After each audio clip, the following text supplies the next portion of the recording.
Shalom, Shalom Elohim semuanya, Bapak Ibu, saudara-saudari, keluargaku yang terkasih dalam Tuhan. Pada petang hari ini, saya digerakkan Tuhan untuk membuat suatu perkongsian yang firman Tuhan yang saya dapatkan dalam mezbah doa. Ya Bapak Ibu yang dikasih dalam Tuhan, terlebih dahulu izinkan saya menyapa ketiga pribadi yang esa yang sudah berada di tengah-tengah dunia ini. Shalom Elohim buat roh Bapa Surgawi yang berdiam di dalam Bapa Iman Lahagu.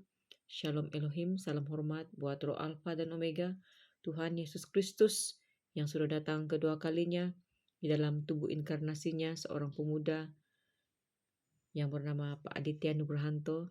E adalah Alfa, O itu Omega, tepat pada usia 33 tahun beberapa tahun yang lalu. Maka roh Alfa dan Omega itu datang, masuk dan dinyatakan kepada dunia oleh mempelai ilahi Bunda Fei Hamdani, adalah roh kudus, roh kebenaran. Dialah malaikat kitab Wahyu, malaikat Mary, dialah sang Ratu Adil yang sedang memerintah dunia ini, menghakimi dunia ini, memerintah dalam kerajaan 1000 tahun damai bersama dengan Pangeran Ilahi Pak Aditya Nugrahanto dan Bapak Surgawi yaitu Bapak Eman Lahagu. Hanya melalui ketiga pribadi ini kita dapat masuk ke kerajaan 1000 tahun damai. Kedatangan ketiga hamba-hamba ilahi pribadi ini, ketiga pribadi ini adalah untuk mengajar, membimbing anak-anak kekasihnya di dalam ketiga pasukan dan juga di kawanan domba yang di luar sana yang begitu luas, yang percaya kepada proyek ilahinya di detik waktu ini. Penggiringan domba-domba sedang terjadi ya Bapak Ibu, untuk membawa kita anak-anaknya masuk ke kerajaan 1000 tahun damai. Itu tidak mudah. Kita berulang kali mematikan kedagingan dan dibentuk, diproses terus-menerus sampailah kita memenuhi standar ilahinya Tuhan, masuk ke kerajaan 1000 tahun damai. Bapak Ibu yang di dalam Tuhan, suatu hal yang menjadi perkara doa kita bersama pada detik waktu ini, di mana Pak Aditya Nugrahanto, Pangeran Ilahi, Tuhan Yesus Kristus itu sendiri telah memberitahukan kepada kita di dalam live yang terbarunya untuk kita segera mengungsi, baik dalam minggu ini ataupun minggu-minggu besoknya, tanpa kita bertangguh-tangguh lagi. Karena apa? Karena murka-murka yang sedang ditimpakan begitu dahsyat sedang bernyala-nyala ya Bapak Ibu pada detik waktu ini. Dan ketika pada hari semalam saya merenungkan firman Tuhan, Tuhan menemukan saya dengan ayat firman Tuhan. Apabila saya membuka Alkitab ini, karena saya meminta daripada Tuhan, saya katakan berikan saya firman Tuhan. Dan saya juga mendoakan secara khusus tentang pengungsian ini, kemana harus melangkah. Inilah firman Tuhan yang Tuhan berikan kepada saya, Bapak Ibu, ingin saya kongsikan untuk menjadi perenungan kita bersama. Firman Tuhan terdapat dalam kitab Yeremia, bab yang ke-42 dengan tajuk Yeremia memperingati supaya jangan mengungsi ke Mesir. Yeremia memperingati supaya jangan mengungsi ke Mesir. Apakah itu Mesir, Bapak Ibu? Jikalau kita ingat dalam Perjanjian Lama, di mana orang Israel menjadi hamba di Mesir. Namun demikian, ketika Musa membawa mereka keluar daripada Mesir, mereka berada di padang gurun, mereka berada di pegunungan. Mereka menjadi rindu kembali kepada Mesir, karena Mesir itu lambang kepada kekayaan dunia. Mesir itu lambang kepada penyembahan berhala. Mesir itu lambang kepada kenikmatan makanan-makanan yang sedap, ada bawang-bawangnya, ada rempah-rempahnya.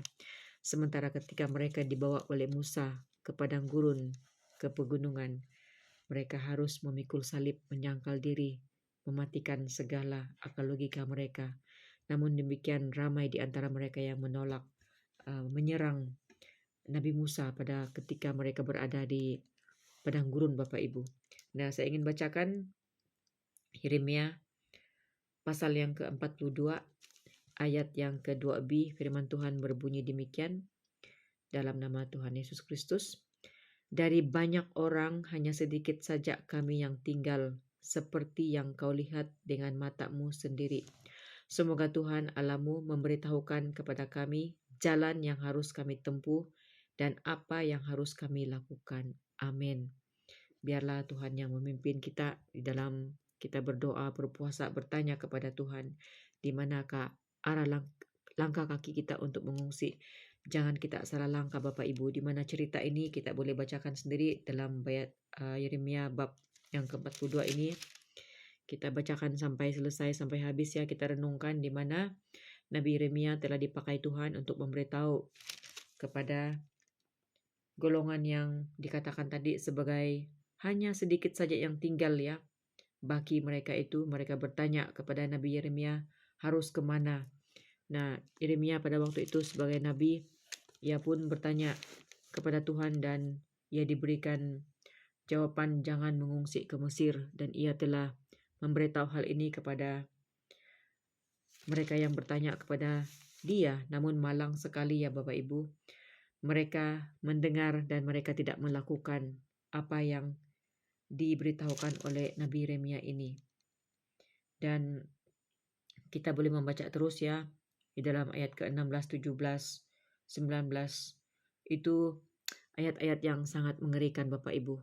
Biarlah kita sendiri yang membacakannya, kesan ketika kita berkeras hati untuk tetap tinggal di Mesir. Di Mesir itu tanpa kita sadari Bapak Ibu, kita semua yang ada di kota, tinggal di kota pada hari-hari ini, itu adalah Mesir Bapak Ibu. Kita berada dalam kongkongan dunia ini. Dan saya lanjut bacakan firman Tuhan ketika sebentar tadi saya kembali merenungkan ayat ini. Tuhan mengingatkan saya firman Tuhan yang terdapat dalam Lukas 21 ayat 21. Pada waktu itu, orang-orang yang berada di Yudea harus melarikan diri ke pergunungan, dan orang-orang yang berada di dalam kota harus mengungsi, dan orang-orang yang berada di pedusunan jangan masuk lagi ke dalam kota. Ini dikatakan sendiri oleh Yesus lebih 2000 tahun yang lalu. Nah, di dalam live Pangeran Ilahi beberapa waktu ini dan juga yang terbaru, sekali lagi diingatkan kepada kita semua untuk segera mengungsi. Yudea itu adalah, saya merujuk sebentar tadi, Yudea itu adalah merujuk kepada bandar-bandar penting. Bandar ya Bapak Ibu.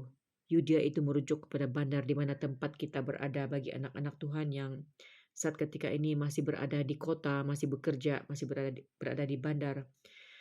Peka-pekakanlah hati kita, telinga roh kita, di mana Pangeran Ilahi bahkan Bapa Surgawi, para hamba-hambanya telah memperingatkan kita bahwa murka-murka Tuhan akan melanda, di mana kota akan tenggelam.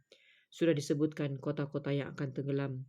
Dan juga dikatakan perang saudara akan berlaku, perang saudara berdarah, di mana jalan-jalan akan disekat, kita akan dipertanyakan apakah agama kita, dan kita akan disesah, kita akan seperti mana firman Tuhan di dalam Matius 24 ayat 26 ayat 16 juga itu. Maka orang-orang yang di Yudea haruslah melarikan diri ke pergunungan. Karena apa? Karena akan berlaku penyiksaan yang tidak pernah akan berlaku ke atas muka bumi ini Bapak Ibu. Disitulah akan terjadi retak tangis, penyesalan yang tidak ada habisnya.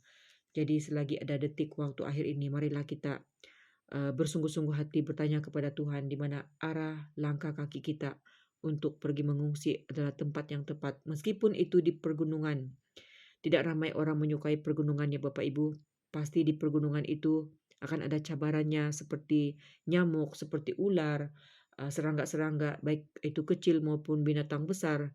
Tetapi yakinlah pertolongan Tuhan seperti mana bangsa Israel dibawa keluar oleh Musa ke padang gurun.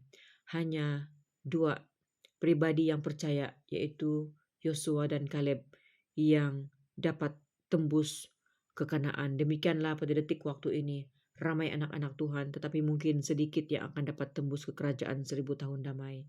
Haleluya, Tuhan Yesus memberkati kita semua dimanapun kita berada. Pergumulan kita semuanya, Tuhan Yesus Kristus yang menjawabnya. Terpuji-pujilah nama Tuhan, dalam nama Tuhan Yesus. Haleluya, amin.